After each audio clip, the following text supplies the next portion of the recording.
도대체 왜 자신을 유일하게 품어주는 사람에게 더 상처를 주는 걸까? 근데 생각을 해보면은 현실에서도 우리는 엄마한테 유독 자전거 탄 소년에 대해서 이야기를 해보겠습니다. 원복동 아닙니다. 원복동 아니고요. 다르덴 현재 감독의 2011년작 자전거 탄 소년이 재개봉한 덕분에 드디어 극장에서 감상을 했습니다. 칸 영화제에서 심사위원 대상을 받으며 극찬을 받은 작품이 재개봉한다고 해서 궁금한 마음에 극장을 찾았는데요. 솔직히 말씀을 드리자면은 저는 이번 작품이 다르덴 형제의 첫 작품입니다. 그래서 이 영화를 보기 전까지는 다르덴 형제 감독의 영화 스타일이 어떤지 잘 몰랐어요. 그냥 이 자전거 탄 소년이라는 제목이 주는 어딘가 서정적인 느낌? 그리고 포스터에서 느껴지는 따뜻해 보이는 그 분위기만 보고 상처받은 한 소년이 자전거를 통해 성장하고 주변 사람들과 따뜻한 인류애를 나누는 그런 마음이 훈훈해지는 감동적인 영화일 것이다 라고 막연히 생각을 했죠. 아마 다르덴 형제 감독의 스타일을 잘 모르시는 분들이라면 저처럼 포근한 감동 드라마를 예상하고 이 영화를 선택한 분들이 꽤 계실 것 같은데, 영화가 시작이 되고 주인공인 시릴이 화면에 나오면서 바로 내가 생각했던 그런 영화가 아니구나 라는 것을 눈치를 챘습니다. 제가 기대했던 따뜻하고 감동적인 이야기라기보다는 훨씬 더 현실적이고 때로는 보는 사람의 마음을 너무나 불편하게 만드는 상처 입은 한 소년의 모습을 꾸밈없고 건조한 시선으로 집요하게 따라가는 작품이더라고요. 다르덴 형제 감독의 영화가 원래 이런 스타일이라고 하던데 처음 접한 제 입장에서는 좀 당황스럽긴 했습니다. 이 영화는 11살 소년 시릴의 이야기를 따라갑니다. 아버지에 의해서 보육원에 맡겨졌는데 아버지가 자신을 잠시 맡긴 것일 뿐이고 금방 다시 데리러 올 것이라고 굳게 믿고 있죠. 하지만 현실은 시릴의 믿음과는 너무나도 다릅니다. 아버지는 이미 살던 집에서도 사라졌고 연락처도 남기지 않은 채 자취를 감췄으며 심지어 시릴이 세상에서 가장 소중하게 생각하던 자전거마저 팔아버리죠. 아버지에게 벌어졌다라는 현실을 어린 시릴은 도저히 받아들이지 못합니다. 그래서 시릴은 끊임없이 보육원을 탈출하려고 시도하고 아버지를 찾아서 미친 듯이 자전거를 타고 거리를 헤맵니다. 그런데 이 시릴의 행동을 보는 제 감정은 처음에는 안쓰러움이었는데 시간이 지날수록 좀 당황스럽더라고요. 이 자신의 감정을 제대로 조절하지도 못하고 주변 사람들에게 상처를 주는 말과 행동을 서슴지 않습니다. 마치 요즘 육아 예능에 자주 등장하는 이 금쪽이처럼 정말 이해하기 어려운 문제 행동들을 반복하면서 주변 사람들을 물론이고 영화를 보는 사람마저 지치게 만들더라고요. 이 시릴의 행동이 너무 충동적이고 때로는 폭력적이기까지 해서 대체 왜 저래? 라는 너무 답답한 마음이 들었습니다. 근데 영화를 계속 보다 보면은 시릴의 이런 극단적이고 문제적으로 보이는 행동들이 어디에서 비롯되었는지 알게 되죠. 아버지로부터 버려졌다라는 어린 소년이 감당하기에는 너무나 큰 마음의 상처와 불안감 때문이겠죠. 결국 그토록 찾아 헤매던 아버지를 마침내 만났지만 아버지가 자신의 새로운 삶을 위해서 시릴을 책임질 수 없다며 냉정하게 선을 그으며 다시는 찾아오지 말라고 외면하게 되죠. 시릴은 자신에게 겉으로나마 친절하게 대해주고 관심을 보여주는 동네 불량배 청소년 웨스에게 너무나 쉽게 마음을 열고 의지하게 됩니다. 마치 아버지의 빈자리를 채워줄 수 있는 존재라고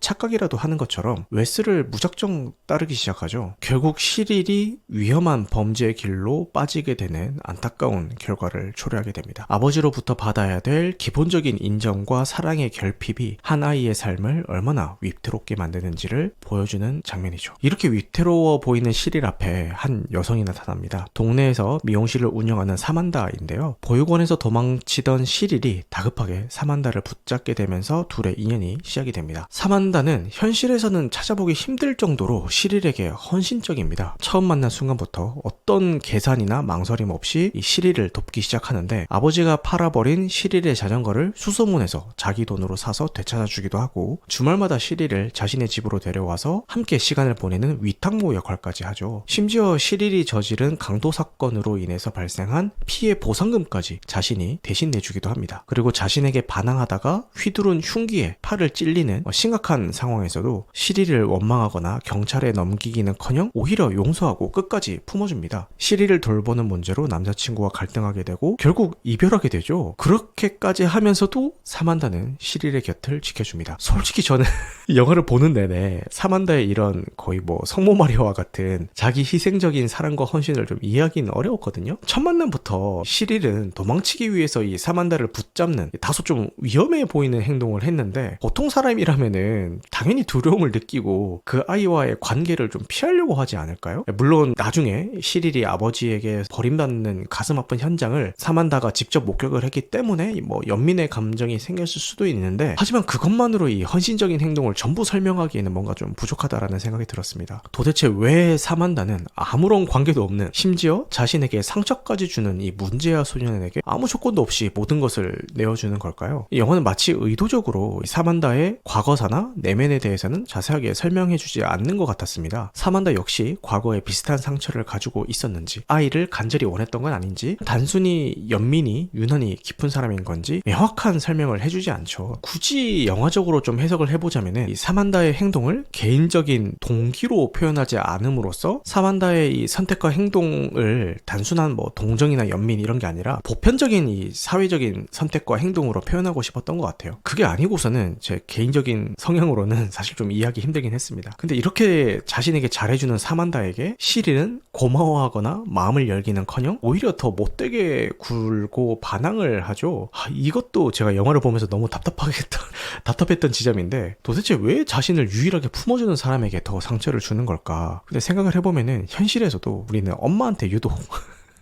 모진 말이나 행동을 더 하잖아요. 그래서 그것에 대한 현실 반영인가 싶기도 했는데, 다시 생각을 해보면은 시릴이 그토록 갈망하는 존재는 아버지인데 사만다는 여자잖아요. 그래서 그 빈자리를 근본적으로 채워줄 수 없다라고 무의식적으로 느껴서 그런가라는 생각도 들었습니다. 아니면은 자신을 그렇게 쉽게 버렸던 아버지처럼 사만다 역시 언젠가는 자신을 떠나버릴 것 같다라는 그 불안감 때문에 상처받기 전에 먼저 관계를 밀어내면서 스스로 방어하고 있는 것처럼 보이기도 했습니다. 그것도 아니라면은 자신에게 쏟아지는 그 조건 없는 사랑이 너무 낯설고 부담스러워서 어떻게 반응해야 할지 모르니까 괜히 좀 엇나가는 건가 싶기도 했고요. 영화는 이처럼 상처 입은 소년 시릴과 시릴을 감싸는 사만다의 위태로운 관계를 통해서 트라우마를 가진 존재가 타인과 건강한 애착 관계를 형성하는 것이 얼마나 어려운 과정인지를 미화 없이 현실적으로 보여줍니다. 진심으로 다가오는 사랑조차 때로는 왜곡해서 받아들일 수밖에 없는 상처의 무게를 느끼게 만드는 거죠.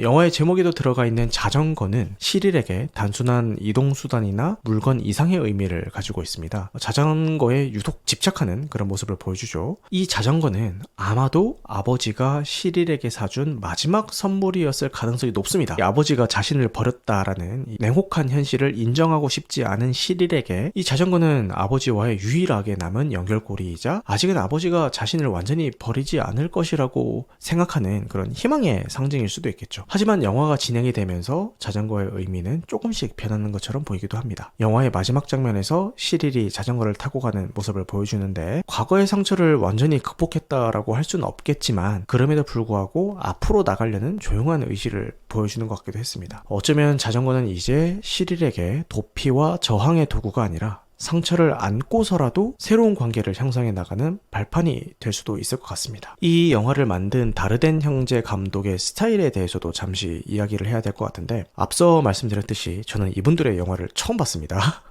근데 이 꾸밈없는 현실, 특히 소외된 이들의 삶과 그들이 겪는 도덕적인 문제들을 날카롭고도 절제된 방식으로 표현하는 것으로 유명하다라고 하네요. 극적인 기승전결이나 감정적인 위로를 주기보다는 마치 다큐멘터리처럼 인물들의 선택과 행동, 그리고 그 결과를 가감없이 보여주는 방식을 선호한다고 합니다. 인물의 심리나 과거를 친절하게 설명해 주기보다는 표정이나 행동, 그리고 꼭 필요한 최소한의 대사만으로 상황과 감정을 전달하는 방식을 쓴다고도 하네요. 배경음악 사용을 절제해서 현실감을 높이는 걸로도 유명하다고 합니다. 이 자전거 탄 소년 역시 이런 다르덴 형제 스타일이 고스란히 담겨있는 작품이고요. 다만 이전 작품과는 다르게 이례적으로 베토벤의 피아노 협주곡이 영화 속 중요한 순간들의 배경음악으로 사용됐다는 점이 좀 독특한 지점이라고 하네요. 현실에 대한 냉철한 시선을 담은 다르덴 형제의 스타일은 이 영화에도 어김없이 들어가 있습니다. 결론적으로 영화 자전거 탄 소년은 제가 처음에 기대했었던 그 따뜻하고 훈훈한 힐링 영화와는 거리가 거리가 멀었습니다. 영화를 보는 내내 주인공 시릴의 이해하기 어렵고 때로는 답답하기까지 한 행동들 때문에 마음이 불편했고, 사만다의 비현실적으로 느껴질 만큼 헌신적인 사랑에 대해서도 계속 의문을 품게 만드는 다소 어렵고 좀 불편한 영화였어요. 하지만 그 불편함 때문에 이 영화는 더 깊이 있는 여운을 남기는 것 같습니다. 다르덴 형제 감독은 우리가 외면하고 싶어 할지도 모르는 현실의 냉혹함과 그 속에서 살아남기 위해서 발버둥치는 인간의 모습을 꾸밈이나 미화 없이 정직하고 가감없이 보여줍니다. 아버지에게 버림받은 소년의 지울 수 없는 상처, 그리고 상식적으로 이해하기는 좀 어렵지만 그럼에도 불구하고 분명히 존재하는 조건 없는 사랑의 형태를 현실적으로 그리고 있습니다. 영화를 보고 난 후에도 한동안 우리 사회나 아니면 뭐 나 자신은 이 시릴과 같은 아이들을 어떻게 받아들여야 될까라는 쉽게 답하기 어려운 질문들이 머릿속을 떠나지 않더라고요. 혹시 저처럼 따뜻한 동화 같은 이야기를 기대하신다면은 조금 당황스러울 수도 있겠지만 오랫동안 곱씹을 수 있는 여운을 남기는 영화를 찾으신다면은 다르덴 형제의 이 자전거 탄 소년을 한 번쯤 감상해 보시는 것을 추천드리겠습니다. 분명 쉽지 않은 영화이긴 하지만 그만큼의 가치 있는 질문들을 던져줄 거라고 생각합니다.